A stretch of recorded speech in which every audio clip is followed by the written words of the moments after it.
Metallica frontman James Hetfield has entered a rehabilitation facility to undergo treatment for alcoholism and other undisclosed addictions.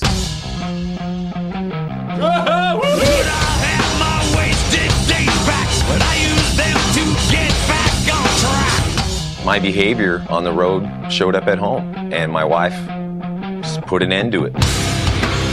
She said, "You're not a good influence on our children, and you're certainly not the person I'd like to be around." And she threw me out of the house.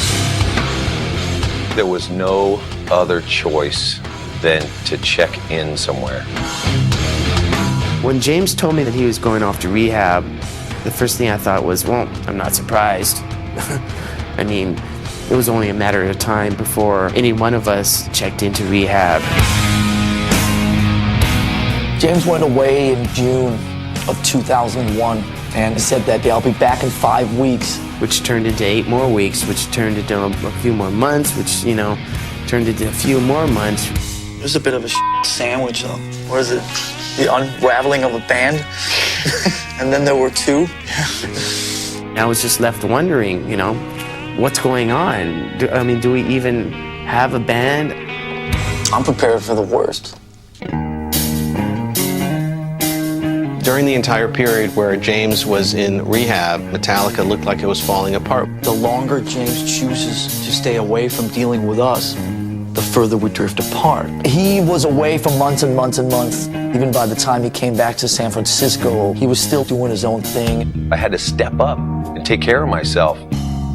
My life was filled with other things, connecting with family again, trying to save my marriage, seeing my kids. I didn't even know if I was going to be in the band anymore. We started thinking, well, is he ever going to, figure it out? It took a lot of thinking. What's going on in my head now? Where am I at? What do I need in my life? A lot of stuff. Eventually, he did tell us that he was ready. Anyway, here we are. Play a riff.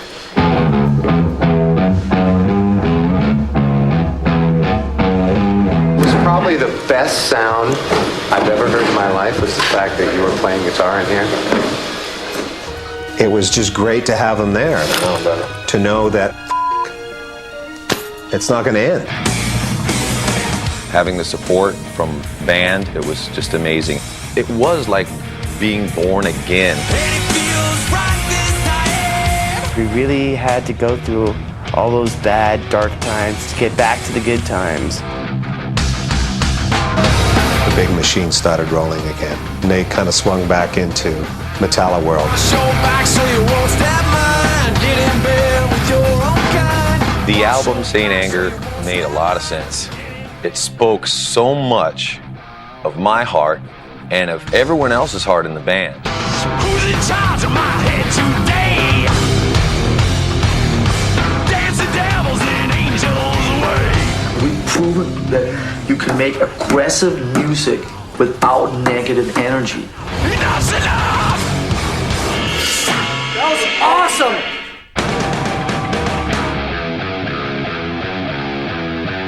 Towards the end of the Saint Anger cycle, we realized, okay, now we have to get a bass player because now we have to take this elsewhere. So we started auditioning. I thought that it would be really, really great if I at least got an opportunity to jam with the guys. So when I received that phone call, I was pretty excited. I could try battery. It was so evident that he was the guy for us. And looked over at him during Whiplash. He was just right in the pocket and in there. It hadn't been played that way since Cliff. We wanted to send a message that he would start out immediately as an equal.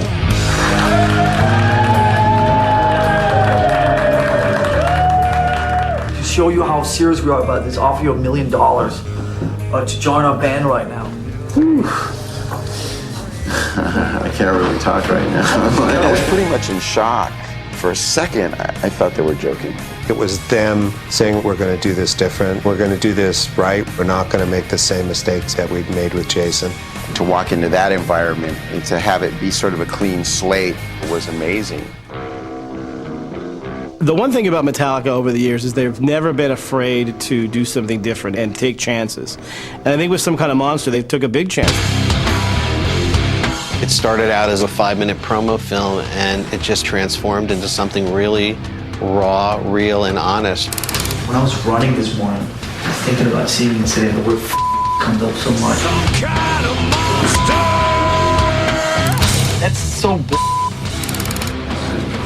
The hugest chapter in my life. It was just like everything else Metallica's done in their career. It's a ballsy move. They don't let the outside world sway them. They do what they want to do, and they always find a way to get back on top.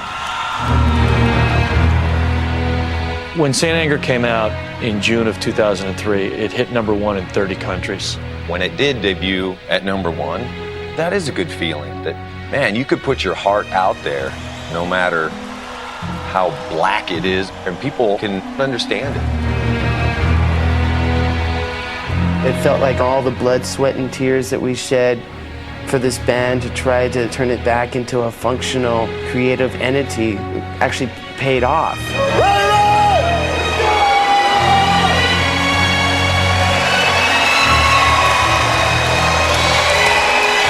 From the minute they took the stage for the first time, they felt that they had overcome so much that they truly felt bulletproof. Metallica is in a real good mood tonight.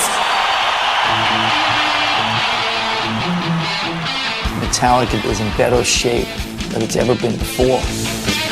And when you've been doing something like this for 23 years, that's a pretty big statement.